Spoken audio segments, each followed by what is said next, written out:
Всем привет! Меня зовут Денис Кашин, и это моя серия уроков для начинающих. В этом уроке я покажу вам стойку и передвижение в стойке. Это основа всего изучения тайского бокса. Если вы не умеете стоять в стойке, соответственно, вам будет трудно наносить какие-либо удары и прогрессировать в других направлениях тайского бокса.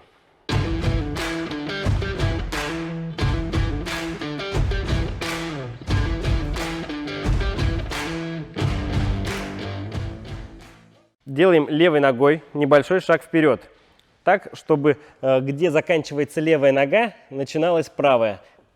Вот. Ноги примерно на ширине плеч, подсогнуты. Вес тела переносим на носки.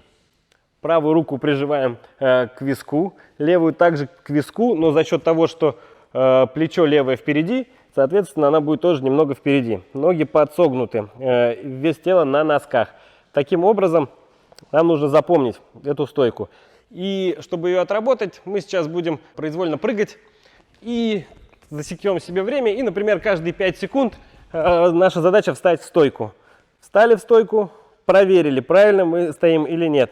Обратите внимание, да, в стойке ступни ног немного развернуты в сторону. Это в будущем нам пригодится для защиты от ударов ногами соперника. Вот. И таким образом засекли, например, раунд 2 минуты, прыгаем, прыгаем, прыгаем, оп, встали в стоечку, проверили, все ли у нас правильно, перенесли ли мы вес тела на носки, на месте ли у нас руки и так далее. Прыгаем, прыгаем, прыгаем, встали, проверили и так далее. Вот.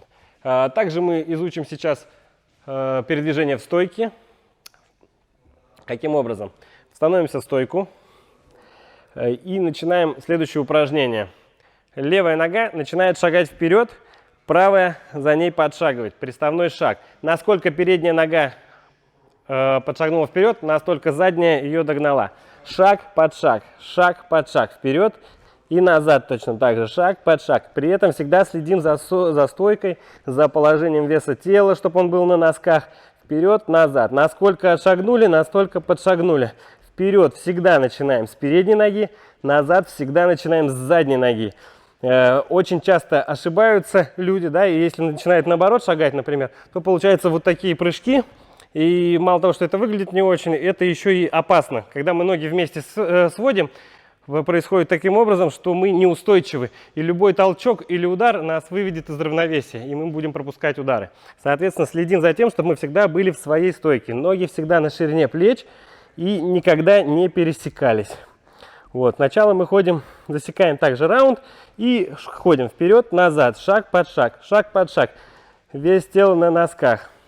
Следующий раунд мы также двигаемся в сторону. Влево начинаем с левой ноги. Шаг под шаг, шаг под шаг. Вправо начинаем с правой ноги. Точно так же. Насколько отшагнули, настолько подшагнули. Плавненько, никуда не торопимся. Влево-вправо, лево-вправо. Рекомендую для начала раунды засекать по 2 минуты. Этого достаточно, чтобы отработать эти упражнения. Следующее упражнение. Также на передвижение мы будем двигаться по одному шагу в каждую сторону. На первый взгляд это выглядит просто, но когда вы попробуете, вы поймете, что это не так уж просто. Шаг вперед, шаг назад, шаг влево, шаг вправо. Всегда вперед начинаем с передней ноги, назад с задней, влево с левой, вправо с правой. Вы не ослышались, у вас теперь есть еще передняя и задняя нога. Да? Соответственно, левая нога находится спереди, поэтому она передняя, правая нога сзади, поэтому она задняя. Поэтому вперед с передней, назад с задней, влево с левой, вправо с правой. Видите, что у вас получается? Пробуем по 2 шага в каждую сторону. 2 шага вперед, 2 шага назад, 2 влево, 2 вправо. Таким образом продолжаем работать до тех пор, пока не будет без ошибок. Видите, что получается? Прибавляем, делаем по 3 шага. Шаг вперед, 3 шага вперед, 3 шага назад, 3 шага влево,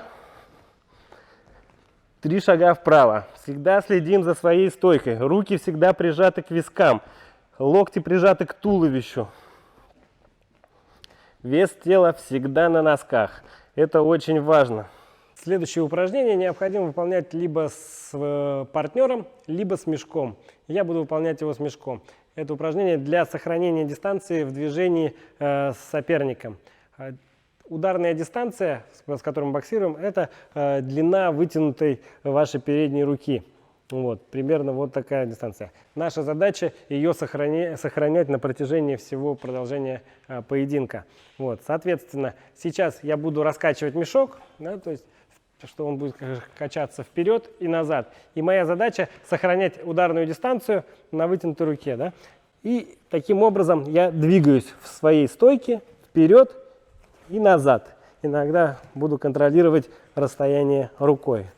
Вперед. Напоминаю, вперед мы всегда двигаемся с передней ноги, назад с задней ноги. Засекаем раунд и таким образом двигаемся. Видите, мешок останавливается, можно еще сильнее его качнуть и продолжать двигаться за ним. Вот таким образом. Следующий раунд я раскачаю мешок в сторону. Вот таким образом. И буду двигаться также напротив него, но уже в сторону. Если выполняете с соперником, соперник может двигаться в любом направлении, неожиданно меняя траекторию. И ваша задача также сохранять дистанцию с ним.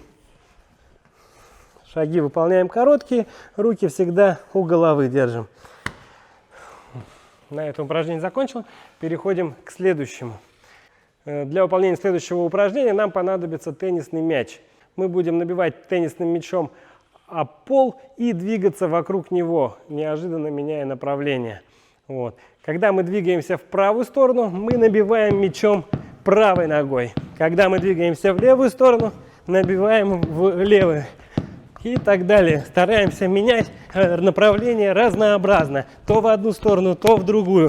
Также засекаем время раунда и работаем 2 минуты.